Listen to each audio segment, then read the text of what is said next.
आपको इतला कर दी कि वॉशरूम में गिरी हैं, उनकी डेथ हो चुकी है। हाँ जी, दोबारा फोन आता है ना तो हम हॉस्पिटल ले गए, तुम्हारी बहन की डेथ हो गई है। वॉशरूम में सही बाल्टी भरी है, अगर वॉशरूम में गिरे तो बाल्टी टूट जानी थी, जैसे मेरी बहन की जिस्म वाली थी भरी पड़ी है, तो बाहर खून भी नहीं है। वजू करने में कहती मुझे कुरान शरीफ ला के दो। हम सोचते हैं सिर्फ कुरान शरीफ क्या करना है, दिल में वसूस आता है। कुरान शरीफ पे हाथ रखती है, फिर अपने पेट पे हाथ रखती है। अच्छा, कहती है कि मैं घर में अकेली थी, मामा सोई रही थी, मैं खाना पका रही थी। उस दिन घर में कोई भी नहीं था। जिस सुबह इनके ये नुमान के छोटे भाई हैं। ये दुबई में रहते थे। फुटेज के हिसाब से मेरी भाभी इस मामले में, इस वारदात में शामिल है। MYK न्यूज की वीडियोस देखने के लिए हमारा चैनल सब्सक्राइब कीजिए और बेल आइकॉन को क्लिक कीजिए ताकि आप हमारी आने वाली वीडियो से बाखबर रह सके।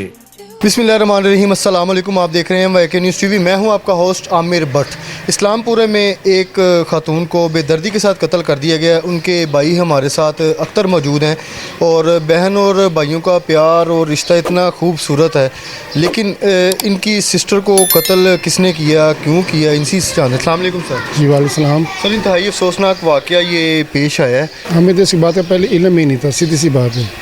8 फरवरी जिस दिन इलेक्शन हुआ है ना, मेरी बहन और मेरा भांजा नमान हमारे यहाँ वोट डालने के लिए आती हैं। हम शारट और मेरे इनका भी कार्ड वहीं का बना हुआ था। ठीक है, वोट कास्ट करने के बाद हमारे घर आ जाती है मेरी बहन और भांजा अपनी ड्यूटी पे चला जाता है। और घर आके कहती है अख्तर मैंने तुमसे बात करनी है, अलहदगी में बात करनी है। हम अलहदा बैठ जाते हैं तो पूछता हूँ क्या हुआ बाजी, वो रोना शुरू कर देती है, बताती नहीं है। जब मैं दोबारा पूछता हूँ उससे तो बताती है कि मैंने उस्मान और नीला को ना गलत हरकत का भी पकड़ा हुआ है। तो मैं तफसील से नहीं पूछता, लेकिन मैं शर्म आती है अपनी बहन से ये बात पूछते हुए शर्म आती है कि ये मामला ही ऐसा है। सबसे पहले मेरा ये सवाल था कि नुमान को इल्म है बाजी, तो कहती है उसको मैंने नहीं बताया, अगर मैं उसको बताऊँगी मेरे बेटा का घर ख़राब हो जाएगा, मेरी बेटी का भी घर ख़राब है, दोनों अमीर से भी हैं। मैं शाह साहब को इल्म है।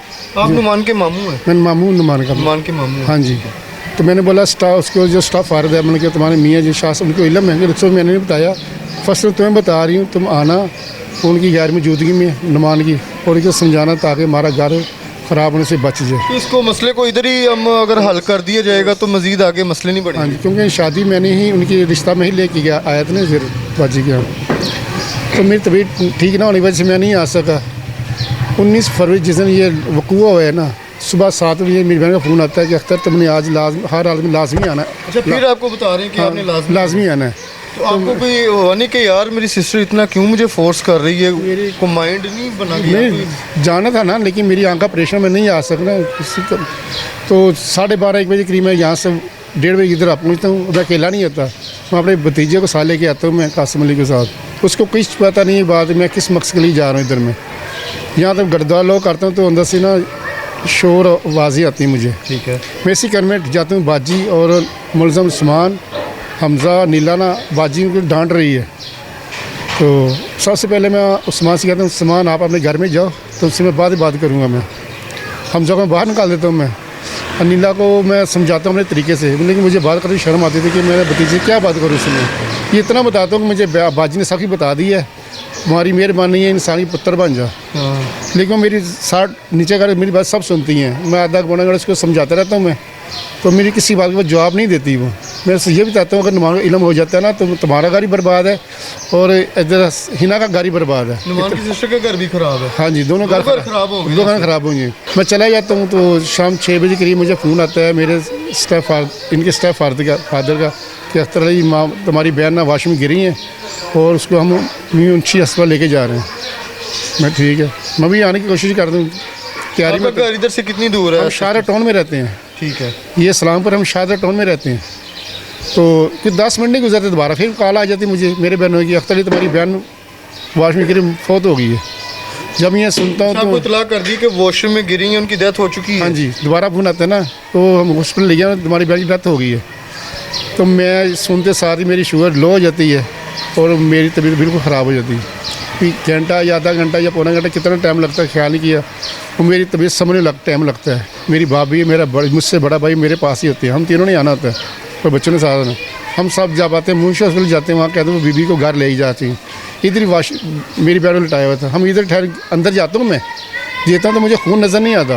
कहते वाशरूम गिरी है ना, वाशरूम में सही बाल्टी भरी है, अगर वाशरूम में गिरे तो बाल्टी टूट जानी थी, जैसे मेरी बहन की जिस्म वाली थी भरी पड़ी है, तो बाहर खून भी नहीं है। तो आपको डाउट वहाँ से हुआ है, नहीं, मैंने फिर डाउट नहीं किया, फिर इग्नोर कर दिया। इग्नोर कर दिया। ठीक है। फिर 10 बजे करीब मुझे उस्मान यहाँ पे मिलता है, कोने पे खड़ा होता है, तो मुझे उस्मान ये क्या हुआ, बाजी कैसी गिरी हैं? कहता है मामू जी जब मैं घर में आया हूँ ना तो मामा ना की तो वाश बाहर गिरी पड़ी थी और अनीला भी गिरी पड़ी थी। मैंने मामा को उठाया, बिस्तर उठा दी है, तो जब मैं उसको उठा रहा हूँ ना तो उसके खून की ना ये मुझे बू चढ़ी है और मुझे उल्टी आनी शुरू हो गई है। भाई यार उल्टी तो आगा, आपने 112 पे फ़ोन क्यों किया आपने? इस साल में देखे आपने? कहता मामू ये एक मोबाइल मेरा हमजा साल ले गया था बाहर, छोटा मोबाइल पास मेरे पास था, उसकी बैटरी डेड थी, मैंने उसका चार्ज का 10 मिनट चार्ज लगा रखा। मैं यार जब मोबाइल चार्ज लगाते हैं ना तो मोबाइल में जान पड़ जाती है, ऐसी है ना, तो हमने फ़ोन क्यों नहीं किया? आगे से मुझे तसल्ली बस जवाब नहीं देता, वो उसको छोड़ता हूँ मैं। रात गुजरती है, सुबह हम दफन कर देते हैं। तो जब यही टाइम होता है, मैं और नुमान मियानी साहब कब्रिस्तान जाते हैं फातिहा के लिए। पीछे पीछे मेरा भतीजा बाबर नीला का भाई, बड़ा भाई हमारे पीछे आ जाता है। तो फातिहा फारग होते हैं तो कहता है चाचू जी तुम्हें पता है कि फूफू कैसे क्या हुआ, कैसी मरी है? मैं पूछते मुझे दिल में नहीं होता ना, क्योंकि आपको तो कॉल करके उन्होंने कहा कि वॉशरूम में गिरी, उनकी डेथ हो चुकी है। तो नुमान इतने बोलता है कि मुझे पता है कि उसको ना पहले वॉइस मैसेज सुना चुका था, उसका फारग सुना चुका होता है कि मेरे बेटे ने कत्ल किया, लेकिन नुमान मुझे नहीं बताता। कहता मुझे पता है हमजा ने मारा है। कहता नहीं इसमें कोई और भी शामिल है। हम उनके घर चले जाते हैं, वहाँ जाके अंदर बैठते हैं, सबसे पहले वो वज़ू करती है अनीला मेरी भतीजी। वज़ू करने में कहती मुझे कुरान शरीफ ला के दो। हम सोचते हैं इसलिए कुरान शरीफ क्या करना है, दिल में वो सोचता आता है। कुरान शरीफ पे हाथ रखती है, फिर अपने पेट पे हाथ रखती है। कहती है कि मैं घर में अकेली थी, मामा सोई रही थी, मैं खाना पका रही थी, हमजा और उस्मान अंदर आते मुझे चुटी से पकड़ के ना कमरे बंद कर देते हैं, कहते बाहर नहीं तुम्हें मार देंगे। मामा को उठाते हैं, सर पे पहले जूती मारते हैं, फिर डंडे मारते हैं, जहाँ पे डंडे मारते हैं, डंडे मार फिर यहाँ से पकड़ के ना वो मामा को साथ में कमरे में ले जाते हैं। वहाँ जाके उसको करंट लगाते हैं। करंट लगाने के बाद आप वो इनकी स्टोरी सुना रही है आपने बचाने के लिए, अपना बचाव के लिए करंट लगाते हैं। फिर 10 मिनट ऊपर बैठा रहता है, हमजा की टांगी पकड़ी होती हैं। मैं बेटा आपने शोर नहीं मचाया, घर में तेरी मामा को मारा, शोर नहीं मचाया, तो किसी को फ़ोन नहीं किया, डरा नहीं लोगों खड़काए। कहती उन्होंने मुझे अंदर बंद करके कहता है तुम बोलोगी तो तुम्हें मार देगी। मैं बेटा जब कोई कत्ल करता है ना तो अपना सबूत नहीं छोड़ता। तुम जिस हालत में हो ना, तुम्हें तो एक थप्पड़ लगना तुम्हारा काम हो जाना था, कि तुम्हें कुछ ऐसे कैसे छोड़ दिया कि आगे उसका मुझसे बस जवाब नहीं मिलता, वो भी बात छोड़ देते हैं। सुबह आती है, दफना देते हैं, तो आगे फिर नमान को सारी को मैं तो बाहर जाता नहीं हूँ। तो हमजा बताता है, हम 40 दिन हमजा की तो कैद रखते हैं ना, वो उससे पूछता जाता है ना ये क्या मामला हैं, वो बोलता हम तीनों ने मारा। कहना अनीला का भाई अनीला को ना रोज़ गोली ला के देता नींद की, हम उसको गोली खिलाते थे और मैं बाहर बैठ जाता था और उस्मान इस दौरान आता था और अंदर चला जाता था। आगे की बात नहीं बताता। तो ये कहता है कि इसने मरने के बाद ना मामू मुझे 3 जूती ही मारी हैं, ये हमजा बता रहा है। मरने के बाद फिर उनको जूते मारे हैं। ये ना वाकई जो पिलाने वाला खिलाने वाला।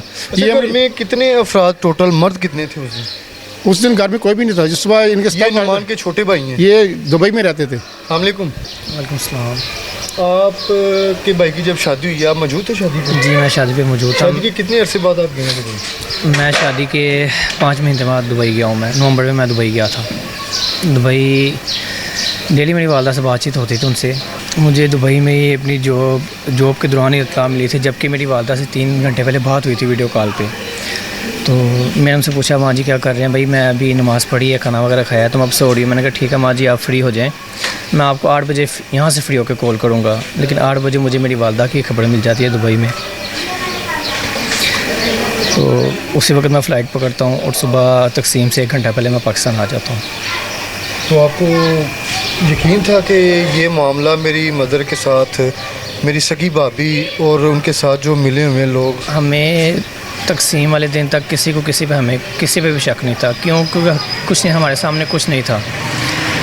लेकिन तकसीम की रात को जब मेरी दोनों बहनें उस रूम में जाती हैं, जाके लेटती हैं, तो हम तो अपने बहनोई के घर जाके सो जाते हैं उल्टा। जिसने मेरी वालदा का कत्ल किया, मैं, मेरा बड़ा भाई, यहाँ पे मेहमान काफ़ी होते हैं कि हम उस रूम में भी नहीं जा पाते, तो हम अपने बहनोई के घर जाकर सो जाते हैं। लेकिन मेरी बहनों ने तकसीम वाले रात ही उस खूनदा कमरे को देख चुके थे। अगले दिन कुल शरीफ हो जाते हैं। मेरे एक दोस्त हैं, ये साथ घर में रहते हैं, मैं उनसे CCTV की बात करता हूँ क्योंकि उनके घर के बाहर कैमरा लगा हुआ है।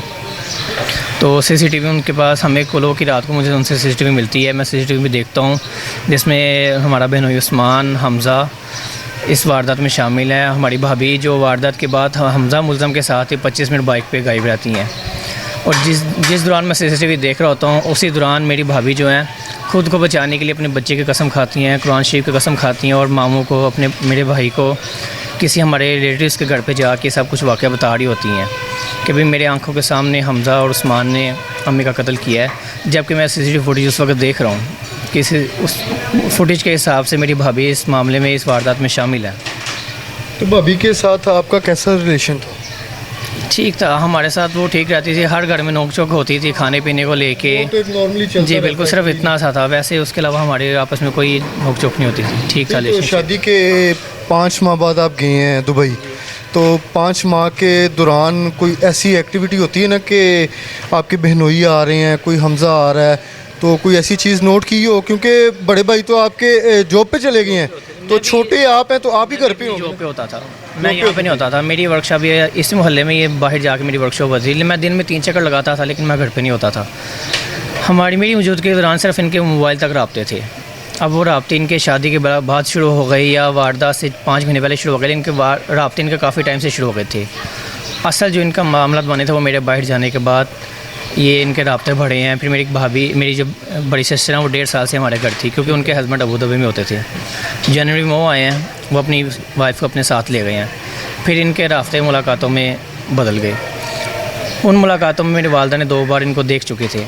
दूसरी बार मेरी वालदा ने इनके आगे हाथ जोड़े कि मैं अपने बेटे को नहीं बताऊँगी, तेरा भी घर ख़राब हो जाना है, मेरे बेटी का भी घर ख़राब हो जाना। वो हमारा जोई भाई है, मेरा बेटा है, उसको मैं समझा लूँगी खुद, तू मुड़ जा। लेकिन इसने मेरी वालदा को आगे से कहा कि तू अपना मुंह बंद रखी, तो नहीं मुड़े इस चीज़ से। बजाय कि अपनी हरकतों को ये बाज आते पीछे हटते, इन्होंने मेरी वालदा को कत्ल कर दिया। देखें अख्तर साहब, छोटा बेटा है उनका, माँ बाप की ख्वाहिश होती है कि बेटे जवान हो, माँ बड़े एक डैल के साथ शादी बारात अपने बेटे की लेके जाती है, तो उस बच्चे को देखें ना अभी कि क्या वो करेगा, ये कैसे जन्नत ही उसकी छीन ली गई। घर के अंदर ही प्लानिंग हो रही है और हम लोग सोए हुए, हमें पता ही नहीं है। आपके घरों में ऐसी कोई एक्टिविटी है तो आप लोग ज़रूर उस पर एक्शन लें। इनको इत्माद मैंने मारा है ना, इत्माद ने मारा। इत्माद इनमें शैतानियत आ चुकी थी, और बाजू से अपने बेटे को बता दी, शायद आज वो जिंदा होती और ये अपने काफ़ी कदर पहुँच चुके होते। हमारी माँ आखिरी टाइम तक अपने घर बेटों का घर बचाती रही, अपने बेटे का घर बचाती रही, अपने बेटे का घर बचाती रही, लेकिन इन जालिमों ने नहीं छोड़ा। बेटे का घर बचाते बचाते देख लें खाल के हकीकी सजा मिली है। हाँ जी, और तो हमारी यही दुआ है कि अल्लाह ताला इनको इनके अंजाम तक पहुँचाए, क्योंकि दोनों जो ना वो जुडिशल हो चुके हैं, हमज़ा और उस्मान। और ये उसको पुलिस वालों ने बताया कि उसकी मेडिकल रिलीफ दी हुई है ताकि उसको इससे फारग हो जाए, फिर उससे तफ्तीश करेंगे, हमें यही बताया गया। नाज़रीन, किसी भी घर में कुछ भी हो सकता है, लेकिन आपने एक्टिव रहना है। कोई एक्टिविटी आपको नज़र आती है, भाभी देवर का जेठ का रिश्ता प्यारा है, सिर्फ एतबार की बात होती है कि हम कुछ करेंगे तो वो कुछ गलत ना सोच ले, लेकिन बड़े हादसे से बचने के लिए यही है कि कुछ भी आपको लगे गलत है तो आप ज़रूर उस पर बात करें। नहीं तो आज इनकी वालदा को किस तरह से बेदर्दी के साथ कत्ल कर दिया गया। इनकी बहन है, बहन भाइयों का रिश्ता है, माँ बेटे का रिश्ता है, सारी सूरत हाल आपके सामने है। कमेंट सेक्शन में आप भी इनकी वालदा के लिए दुआ कीजिएगा और अपना और अपने प्यारों का बहुत सारा ख्याल रखें। इसी के साथ अपने होस्ट आमिर भट्ट को इजाज़त दें। अल्लाह हाफिज़।